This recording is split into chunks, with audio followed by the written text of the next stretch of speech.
Broadcasting live from an Airstream somewhere in Tornado Alley, bringing you the people, places, and stories from the Panhandle to the Red River. This is your Only in Oklahoma show. And welcome to the show. Today we're packing up our handkerchiefs for a train ride. And after the break, Merle wasn't the only Okie from Muskogee. I'm Brett. And I am Harlan. You don't like that. I changed it up. You changed it up. And I did. It turned out pretty good. It turned out all right. It turned out all right. So I went to the Old Town Moore Christmas parade over the weekend. Video coming soon. Yes. Lots of fun. Dude, people thought I was in the parade because I was walking the parade route. I had at one point I was trying to see who could do the BC Clark theme. Mm-hmm. Dude, I've been wanting to have a BC Clark challenge since you've been doing this. So I finally found, again, I don't want to spoil anything in the video, but I was walking along saying Merry Christmas and getting fist bumps. Dude, I was feeling it. Yeah. I was in my element, man. I was like, I don't have any candy, but I got knuckle sandwiches. So it was a lot of fun doing the Old Town Christmas in Moore, Oklahoma. Had a chance to go down to medicinepark for their Christmas light display. Video coming. Video incoming.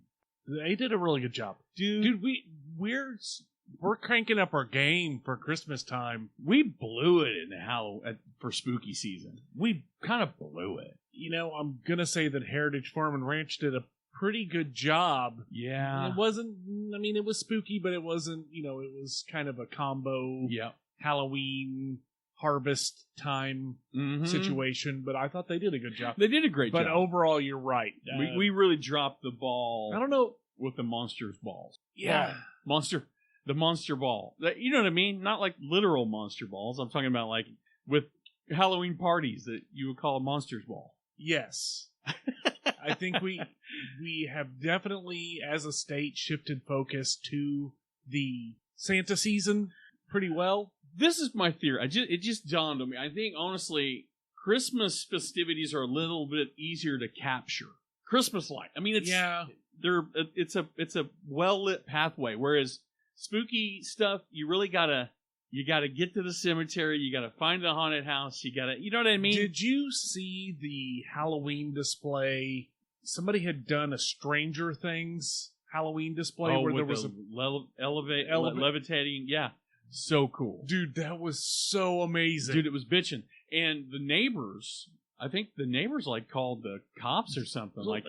There's somebody levitating at the end of the street. But they also were complaining that it was a nuisance because everybody was stopping to check it out. Yeah, whatever. But dude, there are some personal home Christmas lights displays that are getting some national attention. There's one in Broken Arrow, I think. There's one in Edmond. That's what I'm saying. Like Christmas stuff, it's easy to go find the thing. It is. And what we're covering tonight is a thing that I think is kind of flew under our radar. They've been doing this for a minute. Christmas at Depot Green in Muskogee. Yeah. Okay, so we're coming a little late. There are some activities that are already come and gone. Obviously, tree lighting. The tree lighting ceremony. They have a 45-foot Christmas tree. They kicked it off December 5th this year. Yeah. But I was kind of shocked that we hadn't covered this before. I mean, as many things as we do in Muskogee. Well, I hate to say it, but the castle's the one that gets all the flowers. We have covered the castle, and I get it. But, dude, they have over a million. I think it's close to 1.2 million lights at Muskogee's annual Garden of Lights. Man, they're so close to beating the record. Isn't the record like 2.2 million? I don't know, and I don't know who counts. I don't know who counts them either. Until they've got an auditor, I'm hard pressed to take anybody's word for we've got more lights than anybody else. Yeah, because dude, I just look at some of the lights displays that some of the towns around Oklahoma do, and I'm like, dude, there's no way you counted all those. Yeah, I mean, there's a billion lights over here. Listen, Yukon keeps their wire displays, like the ones around the road, up almost year round. I don't know if you know that or not. No, by the entrance, they keep them up almost damn near year round. Back to Christmas at Depot Green. Depot Green is really a great use of space in Muskogee. The area was one of the most rundown areas in downtown Muskogee for a long time. Until it's very similar to the Friends of Nakoma Park. Yeah. Grassroots organizations said, hey, we need to do something with this area, and they looked back at the history of Muskogee has a lot of trains in it, and that's where they started. Their idea started. But as far as activities, and I'll get a little bit I'll get a little deeper in that in just a minute. But as far as activities at Christmas at Depot Green, like I said, the 1.2 million lights. You can drive through Honor Heights Park. They've got over 130 acres of trees and bushes and water, all decorated for the holiday season. They have hay rides. Their Christmas market, it's primarily made in Oklahoma products. Oh, cool. And the vendors are there every Sunday. One of the things that I think makes me sad that we missed out on, what? They do their annual reindeer roundup. They have reindeers brought in from a ranch in Bristow with the Reindeer Club of Oklahoma. They've had reindeer for like 6 or 7 years coming in. And you can go, they'll oftentimes let the kids feed the reindeer. You can't pet them or anything like that because, they're huge monsters. Let's be honest. I do have a question. Yeah. Do you think reindeer, have you ever heard of Rudolph having a red beak? No. Have you listened to Dean Martin's Rudolph the Red-Nosed? Not in a minute. Dean Martin was a big drinker, though. So, let's be honest. It literally, God, I wish we had it pulled up right now. No, because I'm sick of videos getting flagged by YouTube, so I'm glad that we don't have it right now.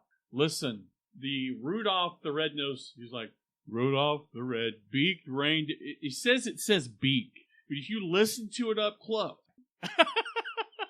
Well, you can take selfies when they have the reindeer there. You can take selfies with the reindeer. Hopefully there's no red beaks or anything else in your photos, or they probably won't make it into your Christmas cards. Yeah. But like I said, they've been doing that for 6 or 7 years. I'm really impressed by that. It's not something that you see at the average Christmas event. Yeah. I'm a sucker. Dude, when I see OnCue, America's favorite travel stop, put their lights out, I'm excited. So, give me basic light setup. I've heard people split hairs on who has it better, Yukon, Chickasha, Muskogee. I just like to see. I'm just glad we're back to going to look at stuff again. Still. Yeah. Give me light displays. Give them all to me. Yeah, I'm in agreement. It's funny to see the companies, the businesses in town that don't participate. Like, really? Like, you just seem so out of place. It's all these cool displays, and then you're blacked out. Like, well, and I ran up across that trick-or-treating with my kids and my grandkids is like, you can clearly see who was into it, and then it's just like this. It's just I don't know. I don't know if it's always... Halloween's another one where you can clearly see who's involved. With Christmas lights, it's kind of the same way. It's just a little less obvious. You go to someone's house at Halloween, they don't give you candy. Their heart's a couple sizes too small. Yeah, I agree with that. Yeah. So the highlight, though, back to Christmas at Depot Green. The highlight, and the reason for the name, Christmas train rides. Aww. All through December. That's cute. They have a festive train that welcomes all ages. It's a short ride through the Depot Green area where you can look at the twinkling stars, the holiday lights. They have hot chocolate, popcorn, and treats available. The train ride is only $2 a person. I want my $2. It's a short ride. It's 5 to 10 minutes, but $2. $2. There's not a whole lot you can get for $2. There's not a whole lot of activities that you can participate in. You can participate in a cheeseburger for $2. Is it $2? $2? You can't get a cheeseburger for $2. You can't get a cheeseburger for $2. You can, in fact, ride a train for $2. So, as I alluded to before, the town of Muskogee has a lot of history around trains. It was formed in 1872 when the Texas and Kansas railroads came together through what was then Indian Territory, and it became a transportation hub at one point, serving 6 different railroads before Oklahoma became a state. Wow. That's a long time ago. I bet a train ride back then would cost you 50 cents. I bet you it wouldn't. You don't think so? No, I bet it is cheaper than that. A wooden nickel? Maybe. I don't know. I wasn't around yet, believe it or not. Do you know if we were alive in the Western day? That's the dumbest way to say it. If we were alive during the Wild West, we would be considered ancient. You know, the average person, men, lived. You were considered elderly at like 35. I don't know if that's... People say that, but if you look at the Founding Fathers, those people lived to be modern day age, like 70s, 80s. So I think probably the average age was pulled down during that time just because of, you're exploring. I feel like I don't know the stat, but they were talking about the people, the Founding Fathers that wrote the Declaration of Independence or the Constitution, like, were well into their 60s, right? When they wrote it? Yeah. No, they were kids. They were kids? Dude, I'm telling you. See, that's the thing. They don't build them like that no more. No, they don't. Like, can you imagine Connor? Would you let Connor sign the Declaration of Independence? No! He can barely drive a stick.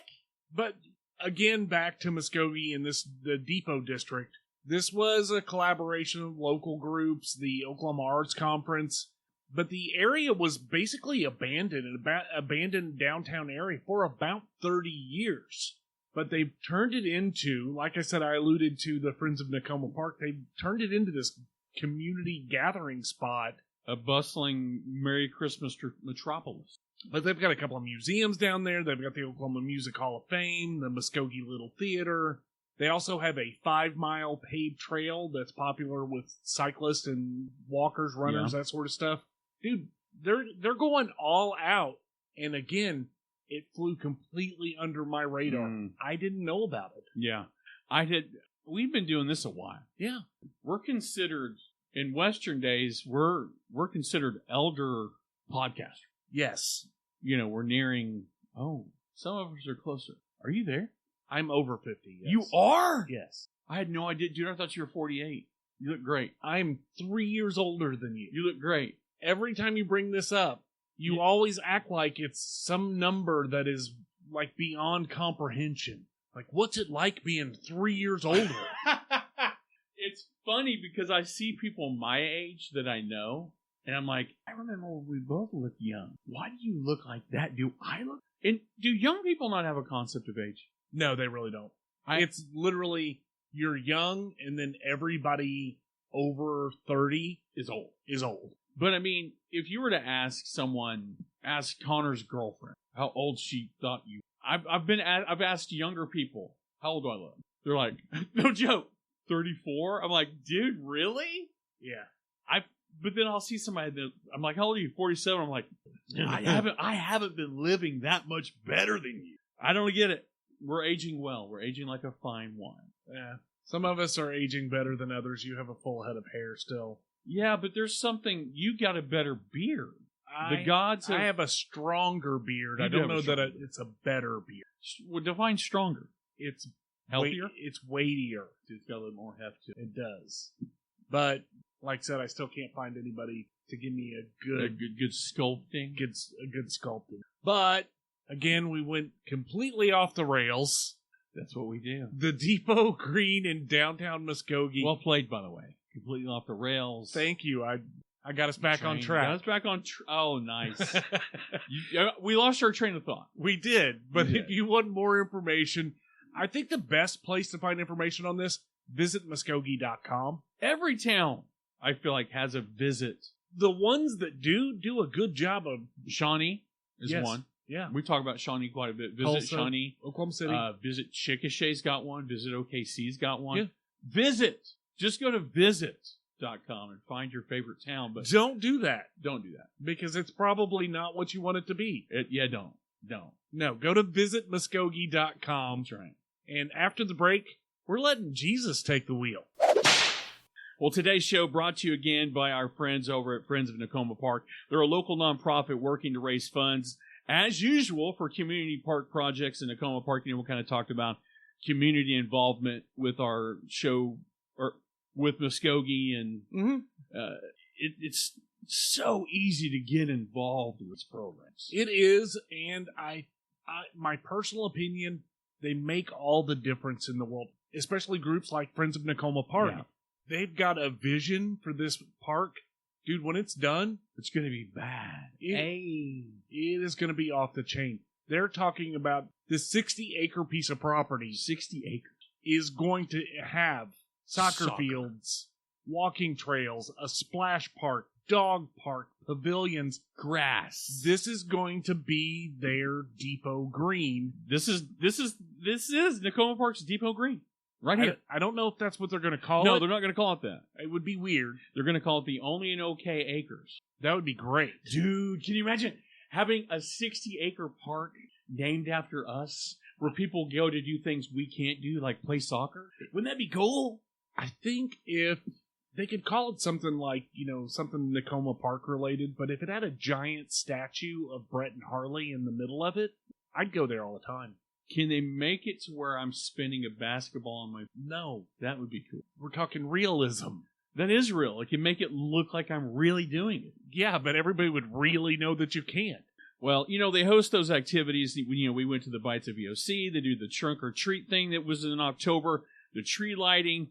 Come be a part of a community that is well on their way. Yes, and if you want to help, if this is a project that you would be interested if this speaks to you, you can find out about all of their activities, find out how to help. All of that information is available over at Facebook at facebook.com/Friends of Nakoma Park. So, Merle was not born in Muskogee. No, he wasn't. But there is somebody with the longest legs in country music. Yes, Carrie Underwood. Woo! By the way, she is 9 years younger than me, which makes her 12 years younger than you. Which makes her old enough to be your country younger sister. Western superstar. She's a juggernaut. She is an absolute juggernaut. You know how many albums she has sold? Jillian. 85 million records. She's 41. Yes. She's very talented. You remember, did you watch her on American Idol? Here's the thing. Talk about a transformation from American Idol to what she became. It was like a night and day. Look at her first appearance on American Idol to her last and to her subsequent superstar debut. Yeah. They don't even look like the same person. Well, I mean, she did have that accident a while back, had some reconstructive plastic surgery, but her performances from 2004 to say 2012, dude, completely not even the same evolved. Yeah, she's evolved. She's won a Grammy. Carrie Underwood is returning to American Idol as a judge in 2025. Oh man, I hate it when they come back as judges. That means that their career is over. I don't know if that necessarily means their career is over, but you gotta think that the lifestyle of being a musician has gotta be hard. Yeah, I know some people that have competed. Believe it or not, I know some people that have competed on those shows, and it's difficult to get to the next round because a lot of time you're driving yourself to the audition. Like the lifespan from contestant, if you make it to the semis, if you make it to TV, unless they're really pushing it. Because I've seen people that didn't win Idol that have gone on to be more successful than people that did. It's a tough business to break into, even if you have a springboard like American Idol or Nashville Star or something like that. Yeah, it's very difficult to crack into the big time. I would imagine it's probably difficult no matter what launching pad you start with. Yeah, I would imagine it's hard. It's got to be hard work. I will tell you this as a talented artist myself. I've avoided going big time. Yeah, I can see that. I prefer to not get paid, and I like, you know what I mean? I like the uncertainty of my future. I agree with you 100%. I feel like at the end of the day, the limelight, the big stage, fortune, just notoriety, it's overrated. Pick your own flowers. I'm not going to give them. I'm not giving you flowers. Just pick your own flowers. Well, it looks like it's been kind of a slow news week. A snow news week? A snow news week. A snow news week would be a great bit of news. The Chicken Fried Steak Tournament of Champions, though, it's getting ugly. I'm just saying. If you're playing along at home, the Chicken Fried Steak Tournament of Champions is getting ugly. We've got matchups every week. Just a note. A note. For the listening audience. A production note. A production note, yes. Brett and Harley, are going to be judging some activities this coming Friday in Medicine Park. Medicine Park. Heritage Farm and Ranch is having an event, cornbread, chili, green bean dinner outside underneath the lights. Under the lights. With a Christmas cookie decoration contest. Yeah. And apparently we're going to be judging. We are going to be judging. We're the judgiest people we know. I think we're going to be judging in official capacity and not just judging people on their appearance. And not just passively, aggressively judging people as they walk by. We do that too. And we're pretty good at it. We're good at multitasking, so we'll probably do a little of both. Thank God we're perfect, because that's the only way we can judge people fairly. But if you want to come, break bread, cornbread, come to Medicine Park on Friday, 6 to 8. 6 to 8. At Heritage Farm and Ranch, right there on the main strip. Come get some chili. Come get some cornbread. Come bring your kids. Decorate some cookies. We'll be there. If you want to meet us, come to Medicine Park, Oklahoma, Friday, December the 20th, from 6 p.m. to 8 p.m. Yes. Please come out and have some chili. Please get some cornbread. Please come validate us. Well, this has been the Only in OK show. We do a new show every week. Every week we do a new show. And we'll be doing another new show next week. Next week. We've got videos on the way. Videos on the way. If you like what you're seeing, let us know. Rate us 1 through 10. But again, this has been the Only in OK show. I am Harley. And I'm Brett. And we're out of here. Peace.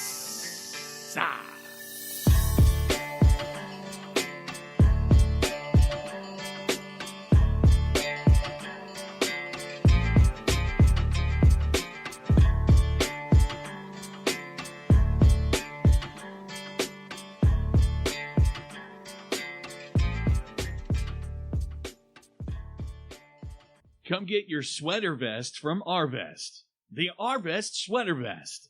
Now available at Arvest. That's too much, baby.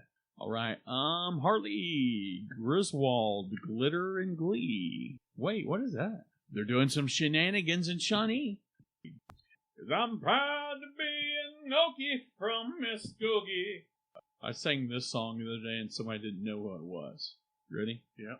Just a good old boy. Never made it no home. Beats all you ever saw. Been in trouble with the laws and you let on. You know what I mean? What's the chorus? Making the way the only way to and that's just a little bit more than the law will learn. Breaking the curve. You know what I mean? Who else is from Muskogee? You'll find out after the break. I wonder if it's Muskegans. How about who's saying this? You don't have to call me darling. You don't have to call me by my name. How about some of that little, hello, darling. It's nice to see you. It's been a long time. You're just as lovely as you used to be. It's been a long time. Hadn't it, baby? What's the difference in trousers and pants? There's not? Then why would someone call them trousers and not pants? Because they're from the 1920s. Pantalones. I was always fond of a tight-fitting jeans. At night I've been, Lord, I've stop fitting. How about this is a good one? Ready for this one? Mm-hmm. Looking for love in all the wrong places. Looking for love in too many faces. Now not a fine friend and a lover. Got that day I discovered. Another heart. Looking for looking for nothing on the wrong places. And that it did a dabba. Better dabba.